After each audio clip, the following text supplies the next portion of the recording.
Early adopters of the 360 were pretty deprived of sandbox action back in 2006. In fact, the only way for them to get their fix was to pull their Xbox One off eBay and play San Andreas on that. So when Just Cause emerged, it was welcomed with open arms by the masses, what with its huge 391 square miles of expansive landscape across several tropical islands and insane stunts. It quickly became a popular title. Strangely, aside from Mercenaries 2, which made a complete pig's ear out of it, no one has tried to copy the style and expansiveness of Just Cause so far.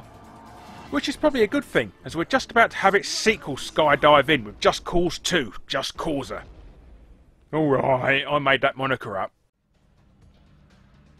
Just Cause 2 once again sees you in the snakeskin boots of US government agent Rico Rodriguez, who has been hired to overthrow evil dictator Pandak Penay, and also confront and assassinate his old friend and colleague Tom Sheldon, who seemingly has turned traitor.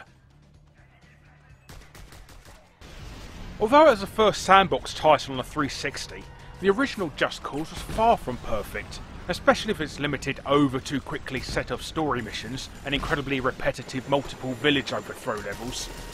So it's great to see that its sequel isn't just more of the same. Square Enix, has taken note of the original's failings and improved on the system tenfold. Gone are the additional side missions which felt more like padding, and in comes some great new sabotage missions thanks to the great destruction of environments with its vastly improved graphics engine. But the main new feature, and what makes Just Cause 2 not only rise above its sequel, but other titles as well, is Rico's new dual grappling hook. While the first time you toy with it, you'll be going around all gung-ho buying it commando everywhere, which could be a lot easier than walking and even driving half the time. But once you master it, you can do some truly awesome things. Fire one end to the back of your car and the other to an enemy soldier's head and take them on a sadistic joyride. Or even shoot both ends at enemy vehicles and watch them endure a wussy tug of war as they desperately try to escape when they notice a rather large rocket coming from your direction.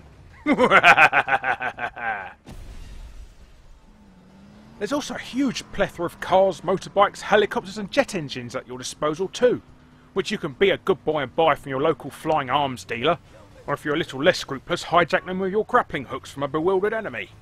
You know which one I go for.